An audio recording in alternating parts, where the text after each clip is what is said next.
کا یہ حقیقی ڈرامہ 23 مارچ 1169 کے روز سے شروع ہوتا ہے، جب صلاح الدین ایوبی کو مصر کا گورنر اور فوج کا کمانڈر ان چیف بنایا گیا۔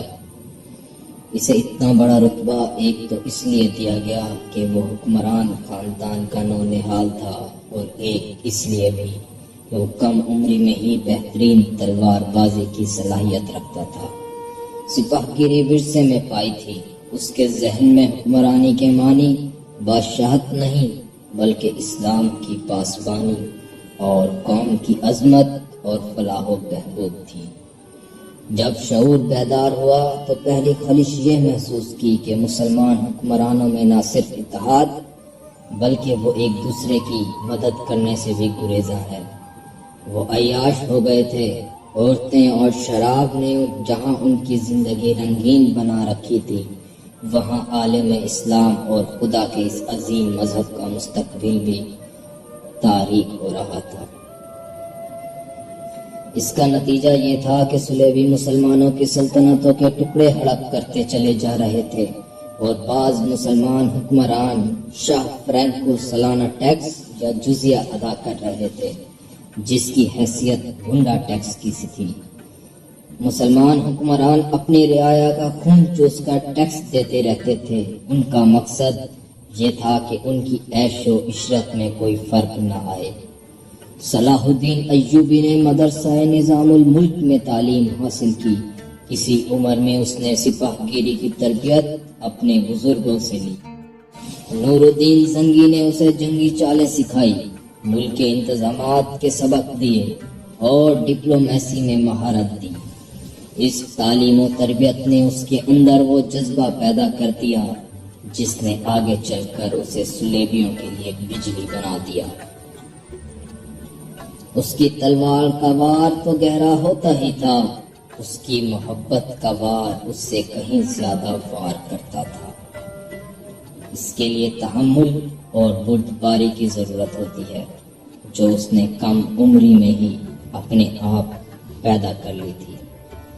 جب صلاح الدین ایوبی کو مصر کا گورنر بنا کر بھیجا تو کئی سینئر افسر اس کے مخالف ہو گئے، جو پہلے سے ہی گورنرشپ کی آس میں بیٹھے تھے۔ ایوبی نے سب کو سر سے پاؤں تک دیکھا۔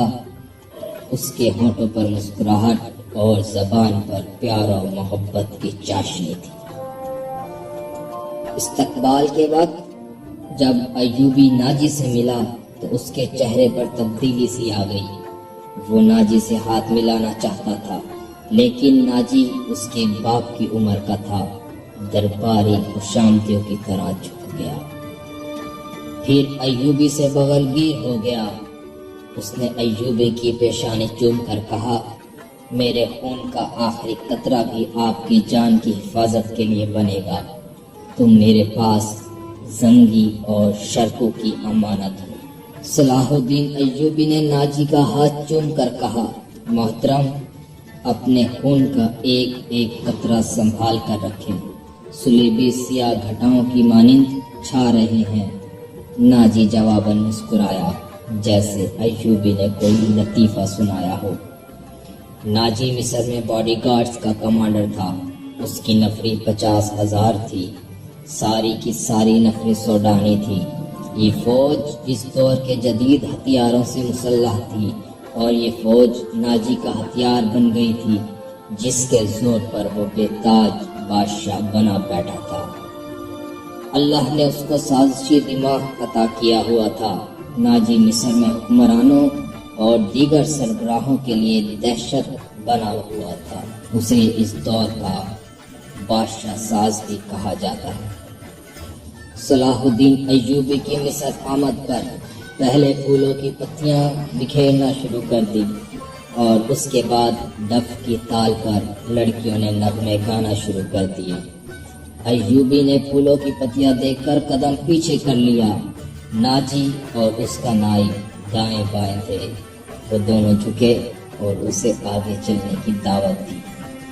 صلاح الدین ایوبی یہ دیکھ کر مسکرایا اور کہا، ایوبی پھولوں کی پتیاں مسلنے نہیں آیا، ہم حضور کی راہ میں آسمان سے تارے بھی توڑ کر بچھا سکتے ہیں۔